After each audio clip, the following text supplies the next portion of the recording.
بسم اللہ الرحمن الرحیم۔ ناظرین و سامعین السلام علیکم۔ حضرت شعیب علیہ السلام اور مدین کی قوم کا واقعہ۔ حضرت شعیب علیہ السلام کا واقعہ قرآن مجید میں تفصیل سے بیان کیا گیا ہے، اور یہ ایک سبق آموز کہانی ہے جو انصاف، امانت داری اور اللہ کی رضا کے اصول کی اہمیت پر زور دیتی ہے۔ حضرت شعیب علیہ السلام کو اللہ تعالیٰ نے مدین نامی قوم کی ہدایت کے لیے مبعوث کیا تھا۔ مدین کی قوم کے لوگ اپنی تجارت میں دھوکہ دہی کرتے تھے، وہ وزن و پیمائش میں کمی کرتے، لوگوں سے زیادتی کرتے اور غبن و ظلم کے مرتکب ہوتے تھے۔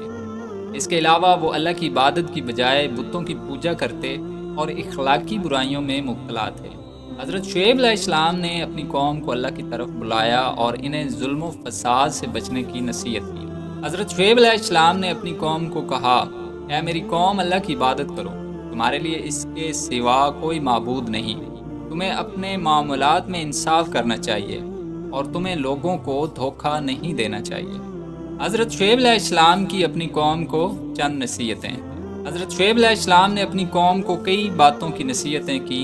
انہوں نے قوم کو اللہ کی عبادت کی طرف بلایا اور بتایا کہ اللہ ہی سچا معبود ہے۔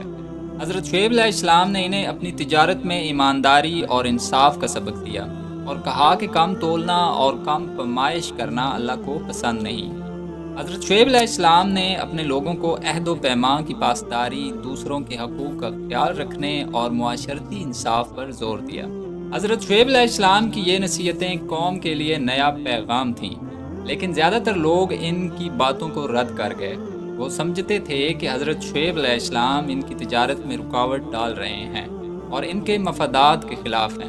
ان لوگوں نے حضرت شعیب علیہ السلام کی رہنمائی کو مذاق سمجھا اور کہا، تم تو ہمارے درمیان کمزور ہو، تم کیا ہمیں نصیحت کر رہے ہو؟ انہوں نے حضرت شعیب علیہ السلام کے خلاف کھلم کھلا مخالفت شروع کر دی اور اللہ کی طرف سے بھیجے گئے پیغامات کو جھٹلایا۔ جب قوم نے حضرت شعیب علیہ السلام کی باتوں پر کان نہ دھرے اور اپنی بد عملی سے باز نہ آئی تو اللہ نے انہیں عذاب دینے کا فیصلہ کیا۔ حضرت شعیب علیہ السلام نے اپنی قوم کو اللہ کے عذاب سے ڈرایا اور توبہ کی دعوت دی، لیکن قوم نے ان کی باتوں کو نظر انداز کیا۔ اللہ تعالیٰ نے حضرت شعیب علیہ السلام اور ان کے ماننے والوں کو محفوظ رکھا اور ان کی قوم پر ایک بھاری عذاب نازل کیا۔ وہ عذاب ایک زبردست جھٹکے کی صورت میں آیا جس میں مدین کی قوم تباہ ہو گئی۔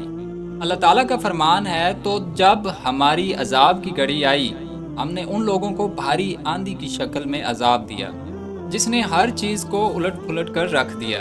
حضرت شعیب علیہ السلام اور ان کے ماننے والے اللہ کی ہدایت پر عمل کرنے والے تھے، اس لیے اللہ نے انہیں اس عذاب سے بچا لیا۔ مدین کی قوم کے لوگ اپنے فساد اور ظلم کے سبب عذاب میں گرفتار ہوئے، لیکن حضرت شعیب علیہ السلام کے پیروکار محفوظ رہے۔ حضرت شعیب علیہ السلام اور مدین کی قوم کے اس واقعہ سے ہمیں یہ سبق ملتا ہے کہ ہمیں اپنی تجارت میں انصاف اور امانت داری کو اپنانا چاہیے اور کسی بھی صورت میں لوگوں کے ساتھ دھوکہ دہی نہیں کرنی چاہیے۔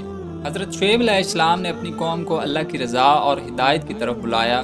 اس سے ہمیں یہ سبق ملتا ہے کہ ہمیں ہمیشہ اللہ کی رضا کی کوشش کرنی چاہیے، چاہے حالات جیسے بھی ہوں۔ حضرت شعیب علیہ السلام کی قوم نے توبہ کرنے کی بجائے اپنے تکبر اور بغاوت کو جاری رکھا، جس کے نتیجے میں وہ اللہ کے عذاب میں مبتلا ہو گئے۔ یہ واقعہ ہمیں یہ سکھاتا ہے کہ اللہ کی ہدایت کو قبول کرنا اور توبہ کرنا ہی نجات کا راستہ ہے۔ اللہ کی قدرت اتنی عظیم ہے کہ وہ کسی بھی قوم کو اس کے گناہوں کی پاداش میں تباہ کر سکتا ہے۔ حضرت شعیب علیہ السلام کا یہ واقعہ انسانیت کو یاد دلاتا ہے کہ انسان کی کامیابی اور نجات اللہ کی رضا اور انصاف پر عمل کرنے میں ہی ہے۔